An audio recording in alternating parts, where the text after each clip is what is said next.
you to disarm, step away from power. You are willing to do this tomorrow, including handing over all of the hostages?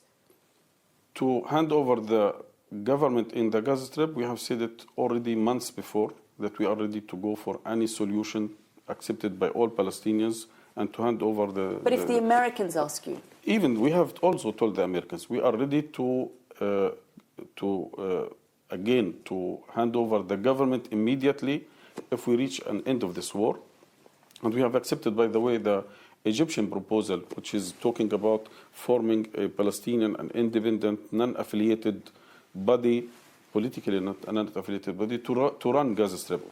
But when it comes to disarmament, I think, yes, we are ready to be disarmed. In one case, we have our independent, self-sovereign state.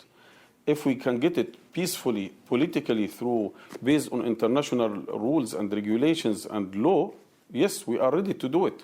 But again, this will happen only when we have our independent, self-sovereign state.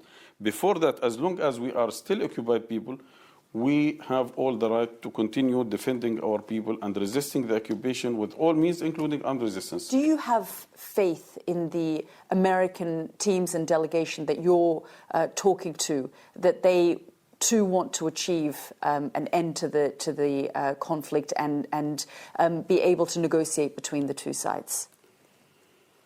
Look, we believe that President Trump has done a lot of work and hard work in different areas in this region and outside the region. We have seen it in Ukraine, we have seen it in Syria, we have seen it in Yemen.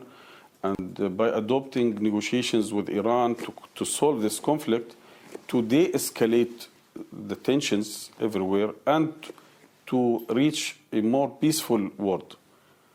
I think this is what is motivating us to continue contacting the American administration, regardless of the team. In Gaza, we're seeing people frustrated after 19 months of conflict that Hamas has brought on them.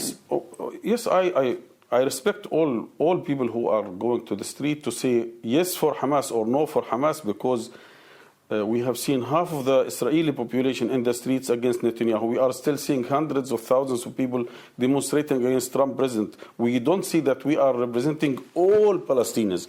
We believe that we are still representing a vast majority of Palestinians. But if we go to the heart and the core of what has caused this latest devastation on the Palestinian people, 19, 20 months ago... The occupation since 75 years is the cause of all this devastation. But October 7th of this current devastation, it is not October 7th. 60,000 people dead as a result of October 7th. Because we have October 6th, a lot of Palestinians were killed. We have before October 6th... 60,000 people in the space of 20 months. Okay, between 2000 and 2023... And that is because of October 7. And the Israelis say they will not stop until their hostages are released, until Hamas disarms itself and says that it no longer wishes to be the governing power. Why not? First of all, again, as occupied people, we have all the right to resist the occupation by all means, including armed resistance. So you won't disarm? Let me continue.